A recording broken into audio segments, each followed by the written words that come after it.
सुप्रभात विद्यार्थियों, मैं सुषमा कुमारी पांडे हिंदी ऑनलाइन क्लास में एक बार फिर से आप सभी का स्वागत है। सुप्रभात विद्यार्थियों, आज हम व्याकरण से संबंधित मुहावरे और लोकोक्तियां पढ़ने जा रहे हैं। सर्वप्रथम हम इनके परिभाषा को जानेंगे, फिर उदाहरण सहित वाक्य प्रयोग करेंगे। मुहावरा किसे कहते हैं, इसके बारे में देखिए। मुहावरा अरबी भाषा का शब्द है जिसका शाब्दिक अर्थ है अभ्यास। हिंदी में इसका अर्थ होता है लक्षणा या व्यंजना द्वारा सिद्ध वाक्य जो किसी एक ही बोली या लिखे जाने वाली भाषा में प्रचलित हो और जिसका अर्थ प्रत्यक्ष अर्थ से विलक्षणा हो। विद्यार्थियों, सरल भाषा में कह सकते हैं ऐसा वाक्यांश जो अपने साधारण अर्थ को छोड़कर किसी विशेष अर्थ को व्यक्त करे मुहावरा कहलाता है और इसे वाग्धारा भी कहते हैं, जैसे उंगली उठाना, निंदा करना या आरोप लगाना। विद्यार्थियों, पहले हम मुहावरा की परिभाषा को पढ़ें और समझें। अब हम लोकोक्ति के बारे में जानते हैं। लोकोक्ति किसे कहते हैं? यह दो शब्दों से मिलकर बना है लोक जोड़ उक्ति, अर्थात किसी क्षेत्र विशेष में कही हुई बात। इसके अंतर्गत किसी कवि की प्रसिद्ध उक्ति भी आ जाती है। लोकोक्ति किसी प्रासंगिक घटना पर आधारित होती है। ये गद्य और पद्य दोनों में ही देखने को मिलती है।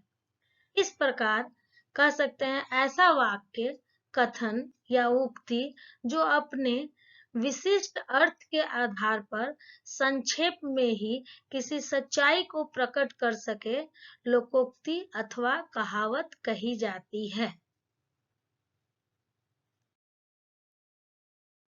अंतर विद्यार्थियों, अब हम दोनों में अंतर स्पष्ट करेंगे। वो इस प्रकार है। मुहावरा देखने में छोटा होता है, अर्थात पूरे वाक्य का एक अंग मात्र होता है, जैसे लाठी खाना। इस वाक्यांश में खाना का अर्थ प्रहार सहना, क्योंकि लाठी खाने की चीज नहीं है, परंतु लोकोक्ति में जिस अर्थ को प्रकट किया जाता है लगभग पूर्ण होता है, उसमें अधूरापन नहीं होता। जैसे उल्टा चोर कोतवाल को डांटे, तो ये लोकोक्ति का उदाहरण है। विद्यार्थियों, मैं एक बार फिर से आपको मुहावरा समझाने का प्रयास कर रही हूँ। जब कोई वाक्यांश अपने प्रचलित अर्थ को अभिव्यक्त ना कर किसी विशेष अर्थ में रूढ़ हो जाए, तब वह मुहावरा कहलाता है। उदाहरण जैसे 9 2 11 होना। मुहावरा गणितीय संक्रिया को न बताकर भाग जाना अर्थ को घोषित करता है। ठीक वैसे ही दांत खट्टे करना नामक मुहावरा स्वाद के खट्टेपन को न बताकर किसी को बुरी तरह हराना नामक अर्थ अभिव्यक्त करता है। यहाँ पर पुनः लोकोक्ति को समझाने की एक छोटी सी कोशिश की गई है। लोकोक्ति दो शब्दों के मेल से बना है, लोक प्लस उक्ति। लोक में प्रचलित कथन लोकोक्ति कहलाता है। लोकोक्ति का संबंध किसी घटित घटना से होता है। लोकोक्तियों एवं मुहावरों के प्रयोग से भाषा प्रभाव उत्पादक बनती है। लोकोक्ति को कहावत के नाम से भी जाना जाता है। मुहावरा एवं लोकोक्ति में जो अंतर है वो इस प्रकार है।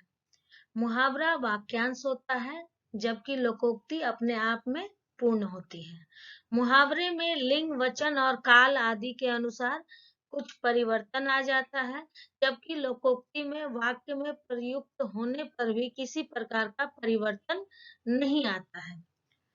मुहावरे के अंत में साधारणतया क्रियासूचक शब्द जैसे करना, होना आदि प्रयुक्त होते हैं, जबकि लोकोक्ति में ऐसा परिवर्तन नहीं होता है।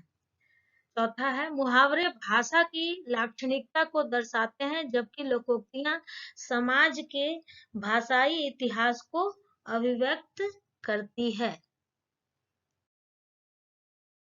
बच्चों, यहाँ पर कुछ प्रसिद्ध और लोकप्रिय लोकोक्तियां हैं, जिसे मैं आपके समक्ष प्रस्तुत कर रही हूँ। पहला है अंधों में काना राजा, जिसका अर्थ है अज्ञानियों के बीच थोड़ा ज्ञानी। वाक्य प्रयोग भी साथ में बता रही हूँ। गांव में कोई पढ़ा लिखा नहीं था। जब 5वीं कक्षा पास मोहन शहर से आया तो गांव में उसकी खूब धाक हो गई। सच में अंधों में काना राजा होता है। दूसरा है अकेला चना भार नहीं फोड़ता। इसका अर्थ है किसी बड़े काम के लिए अकेला आदमी काफी नहीं होता है। वाक्य प्रयोग है भ्रष्टाचार के विरुद्ध तुम अकेले लाख आवाजें उठा लो पर कुछ होने वाला नहीं है। तुमको मालूम है ना, अकेला चना भार नहीं फोड़ता। तीसरा लोकोक्ति है अधजल गगरी छलकत जाए, जिसका अर्थ है अल्प ज्ञानी अपने ज्ञान का ज्यादा दिखावा करता है। इसका वाक्य प्रयोग है सभा में सलमा हर बोलने वाले को टोक टाक कर रही थी, बीच बीच में अपने ज्ञान का प्रदर्शन कर रही थी, किंतु जब उसकी बारी आई तो उसके मुंह से आवाज ही नहीं निकल रही थी। सच में अब सलमा को देखकर लगता है जैसे अधजल गगरी छलकत जाए। चौथा लोकोक्ति है जिसकी लाठी उसकी भैंस। इसका अर्थ है शक्तिशाली की गलत चीजों का भी कोई विरोध नहीं करता।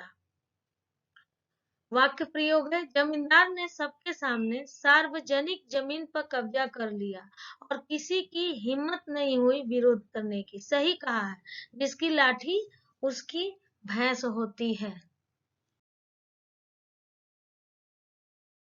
बच्चों, यहाँ पर कुछ मुहावरों के उदाहरण हैं, वो इस प्रकार हैं। पहला है टेढ़ी खीर होना।